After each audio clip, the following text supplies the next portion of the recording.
Biology स्टुडेन्टहरू सबै एक जग्गा बसिरहेको हुन्छ।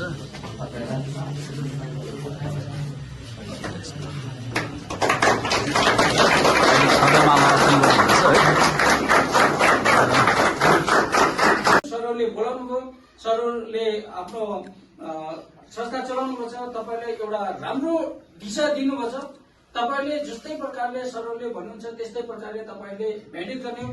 त्यसको अलावा एक्स्ट्रा तपाईँले कोसिस गर्ने हो कि पढाइ लेखाइ फिजिकल होइन यो चिजहरूमा तपाईँले मेहनत गर्ने हो। किनकि जति मैले फोर्स गर्छु र त्यो चिजभन्दा तपाईँ सेल्फ मोटिभेटेड भएर काम गर्नुहुन्छ। किनकि जो एउटा इन्स्ट्रक्टर छ उसले जस्ट गाइडलाइन तपाईँले वही मात्र देखाउनु, बाँकी सबै काम गर्ने तपाईँले हो।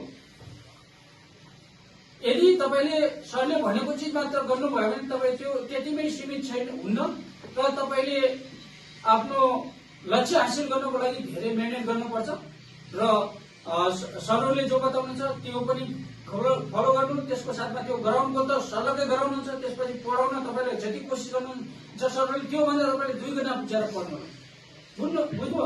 त्यसले गर्दा तपाईँले भर्ती हुन मेरिटमा पढ्नलाई कुनै पनि किसिमको बाधा अर्चना आउँदैन बीचमा, तपाईँले निराशा हुनु पर्दैन, बुझ्नुभयो।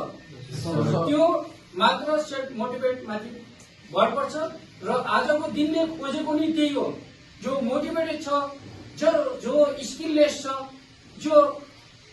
जसकोमा विल पावर छ, जो फिजिकल फिट छ, मेन्टल रोबोटनेस छ, जसले मेडिकल फिट छ, त्यो क्यान्डिडेट आजको दिनमा चाहिएको आजको देशमा। किनकि आजको देश भनेको टोटल्ली टेक्नोलोजीबाट चल्ने देश छ। हरेक वेपन इक्विपमेन्ट या कुनै पनि किसिमको जो साधन छ त्यो टेक्नोलोजीसँग जोडिएको छ। त्यो काबिलियत राखेको जो क्यान्डिडेट हो तपाईँ हो।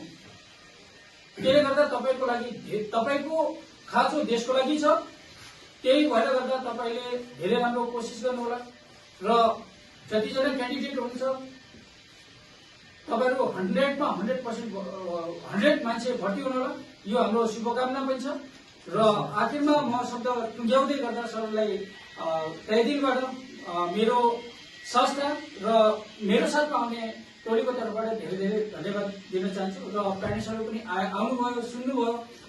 यदि कसैकोमा केही जिज्ञासा छ भने सोध्न सक्नुहुन्छ र म यहाँ मेरो शब्दलाई विश्राम दिन्छु। धेरै धेरै धन्यवाद। जय हिन्द।